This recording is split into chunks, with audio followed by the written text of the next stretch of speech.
Le buzz room service. Le buzz room service. Répondez, est-ce que vous me recevez? À côté de chez vous, il y a forcément quelqu'un qui fait le buzz. Sur Fréquence Plus. Tiens, avant de démarrer ce buzz du room service, je crois avoir trouvé le premier sujet de philo aujourd'hui pour les sections les plus générales. Voici votre question sur laquelle vous allez tomber aujourd'hui. Et mon coup tu l'as tordu. Météo.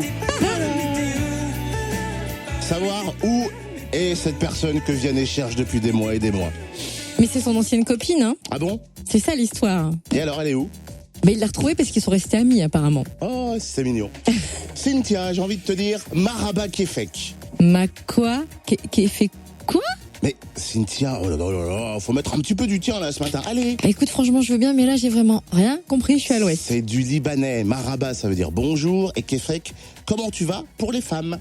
Ah, mais attends, là, ça va mieux, je comprends. Oh, c'est joli, Maraba, dis donc. Bah bon, oui. alors, bonjour tout le monde. Maraba, Kefek, bien. Même très bien. Même très bien. Kefek, très bien. Ça fait bizarre, hein. Kefek, très bien. Bah oui, que voulez-vous? On continue notre buzz spécial Mika. On a pu l'avoir en interview samedi soir avant de le voir monter sur scène des Franco-Gourmandes. Et c'était hier la partie nourriture assumée. Ce matin, parlons musique et album. Lundi est sorti ton nouvel album No Place in Heaven. Parle-nous de l'univers qu'il dégage, Mika. L'album est un album assez vintage à la base. C'est un album qui est très intime, très personnel et très pop au même temps. Et donc cette combinaison donne un certain son qui est très comme, je sais pas, ça fait partie un peu du son des albums pop qui ont été créés dans les années 60 et 70. Il y a un concept et on se sent comme si on est en train de lire un journal intime avec 14 chansons.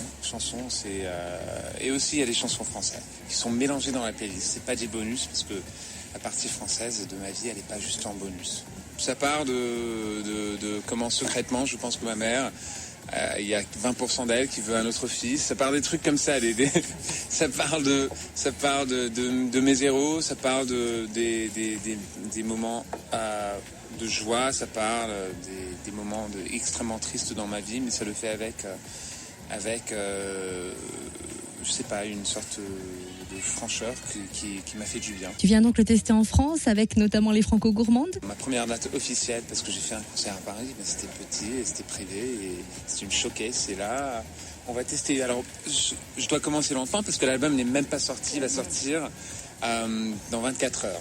Alors, je vais pas aller trop vite, et je vais présenter quelques titres ce soir parmi les autres. Ce que j'aime bien dans les concerts, c'est que ça me permet d'encadrer des chansons que les gens ne connaissent pas ou des chansons que les gens peut-être connaissent moins avec les chansons que les gens attendent. Il faut faire ça, sinon je sais pas, le public peut devenir assez frustré. Et ça représente. Moi, je veux que mes concerts représentent ma carrière jusqu'à ce point-là. Et pas juste un album. Et il y a une sorte de double challenge dans ce festival, faire plaisir à tes fans et puis les faire découvrir aussi ton nouvel album. Et venir chercher aussi le public venu pour d'autres artistes. C'est un challenge, c'est un challenge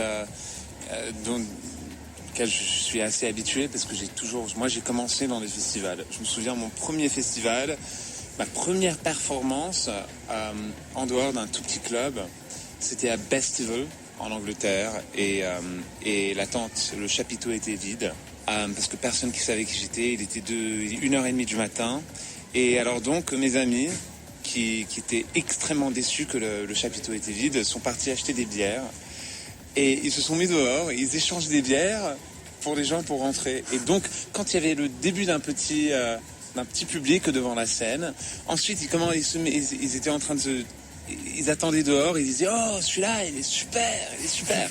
Et tout d'un coup, j'ai rassemblé un public. Il y avait une sorte de challenge. Ça a commencé avec 15 personnes. À la fin, on avait presque 300 dans le chapiteau. Et c'était là où c'était un baptême de feu. Et je me suis dit « Ok, les festivals, vraiment, pour un artiste comme moi, c'est une des choses les plus importantes. » Parce que c'est là où aussi je peux mettre des racines, où je peux convaincre des gens qui sont pas venus à un de mes concerts, qui connaissent un tout petit peu une idée de qui je suis, mais pas du tout profondément. Et donc, c'est extrêmement important. Mais j'adore le challenge. Et de savoir que des fans sont là depuis 5h du matin, ça te met la pression ou au contraire, ça te donne un coup de boost? C'est un honneur chaque fois. C'est un honneur et aussi Et c'est une responsabilité, je le sens, c'est drôle, je sens je les accorde une sorte de contact direct quand je suis sur la scène, parce que je sais qu'ils sont devant. Et je sais qui a été là depuis 5h du matin, parce qu'ils sont souvent assez préparés, et ça se voit. Et quand je peux, après, je vais les saluer, bien sûr. Mais c'est une chose assez, je sais pas, c'est un drôle de feeling et je m'en habitue pas du tout, parce que d'avoir des gens qui se détachent un peu de leur vie pendant 24 heures pour se mettre dans mon univers, pour être là depuis 5h du matin, pour avoir l'accès au meilleur endroit, c'est bluffant.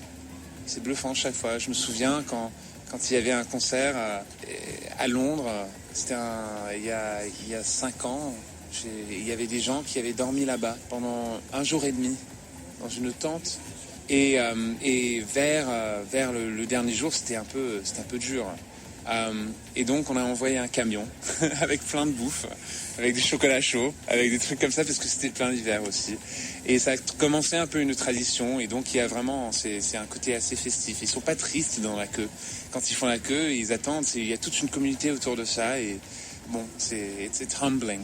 C'est aussi jovial qu'un concert de Mika, et ça lui allait bien ce costume avec ses petits cœurs là, rose, rouge. Ça veut dire quoi, c'est tumbling? Tumbling? Ouais. Ah, je sais plus ça.